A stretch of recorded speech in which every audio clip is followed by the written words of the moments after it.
Okay, hai, Assalamualaikum. Video kali ni aku nak tunjuk kat korang cara nak pasang lampu LED panjang ni lah. So, alatan yang korang perlukan cuma screwdriver je lah. Sebab zaman sekarang punya lampu LED dia pakai klip. Korang tak pakai ni dah.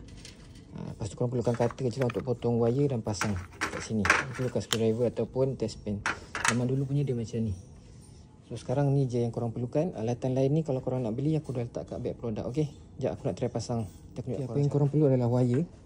Wire ni ada biru dan putih. Yang putih biru ni korang masukkan dekat hitam. Dia neutral.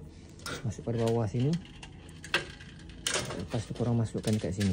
Just click je. Tak payah nak susah macam dulu punya. Yang putih ni korang letak kat merah. Merah ni ataupun coklat. Dia untuk live. Ni untuk neutral. Lepas tu korang pasang balik ke sini. Perlu potong wire lah. Tu aku cakap korang perlukan cutter. Kalau tak ada cutter korang pakai gunting pun boleh. Wire ni perlu dipotong dan dibuang dia punya penebat ni lah untuk masukkan dekat plug. So aku pakai cutter. Kau ada cutter?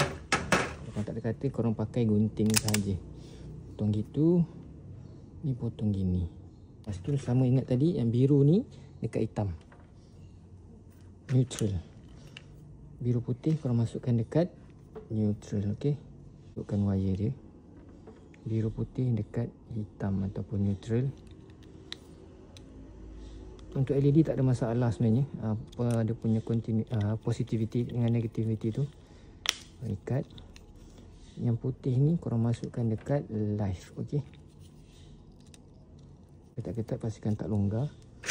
Pasang casing dia. Screw balik.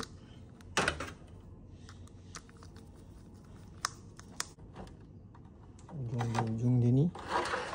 Ujung dia sekejap tunjuk korang. Korang just masuk macam ni. Pastikan dia masuk. Korang just pusing je. Ok. Lepas tu korang plug in plug dan korang try. Nampak? Dah berhasil. So, yang ini untuk apa? Ini untuk bagi cair tu ke bawah saja. Dia tak pergi ke tepi. Kita try test. Nanti aku akan ikat kat sini lah.